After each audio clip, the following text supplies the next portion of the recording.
Hello guys, how are you. आप आ चुके हैं हमारे चैनल एमजे व्लॉग। आपको सही सटीक और रियल जानकारी देने की कोशिश करूँगा। आपके सामने सभी बातों का निचोड़ रखना चाहूँगा।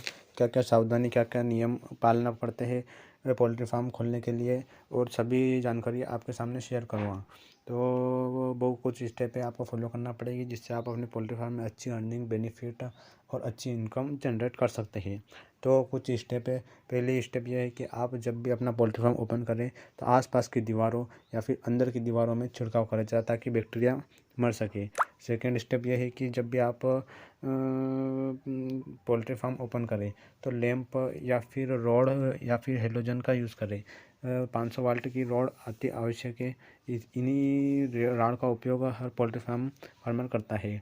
थर्ड ये है कि आप जब कारपेट, चटाई या लिटर बिछाते हैं पोल्ट्री चूज़ों के नीचे, तो आप लकड़ी की छाल या फिर चावल की टुकड़ी का इस्तेमाल करें। थर्ड यह है कि आप टेम्परेचर मापने के लिए थर्मामीटर का यूज़ करें, क्योंकि सर्दियों में अधिकतर टेम्परेचर की अति आवश्यकता रहती है। अगर टेम्परेचर अगर लो या हाई है तो आप पहचान कैसे करें। यदि चूजे या फिर आपके चिक्स यदि एक साइड किधर भी जान चाहते हैं तो उससे आप अंदाज़ा लगा सकते हैं कि आपका टेम्परेचर रोंग है, डिस्टर्ब है। अगर यदि चूजे अपने हाल में मस्त है और सब दाना पानी सभी खा रहे हैं तो समझ लीजिए कि आपका टेम्परेचर राइट है। थर्ड यह है कि आपको जब भी पोल्ट्री फार्म ओपन करें तो आपको दीवारों के आसपास पर्दे बांधने की आवश्यकता है, ताकि हवा नहीं आ सके। और इस चूज़ों के लिए अति आवश्यक है ऑक्सीजन। और आपको एक बात बता देता हूँ दोस्तों, अपने सामने काउंटिंग करवा लेना चाहिए। वैसे काउंटिंग होकर चूजे आते हैं, बट उससे ये पता चल जाता है कि क्या पता किसी कैरेट में कम चूजे तो नहीं है।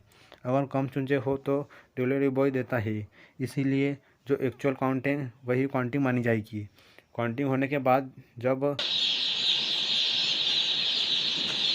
में डालते हैं तो ये देख ले कि कोई वीक चूजा तो नहीं है, कोई लंगड़ा तो नहीं है, अंडरवेट में तो नहीं है। तो 35 ग्राम से कम चूजे को एक साइड रखे और उसे डिलीवरी बॉय से वापस रिटर्न करवा ले। इन चूज़ों का भाई अति आवश्यक ध्यान रखिए। और बहुत सारे फार्मर पहले से ही चूज़ों को भूसी खिला देते हैं, तो ऐसे इन चीज़ों का बहुत ध्यान रखिए, क्योंकि 4 घंटे बाद आप गुड़ और इनका घोल दे, ताकि चूज़ा स्वस्थ रहे। क्योंकि चूज़ा बहुत दूर से आते हैं तो उन्हें 4 घंटे रखना आवश्यक है। 4 घंटे के बाद आप कुछ भी दे सकते हैं। Thank you guys.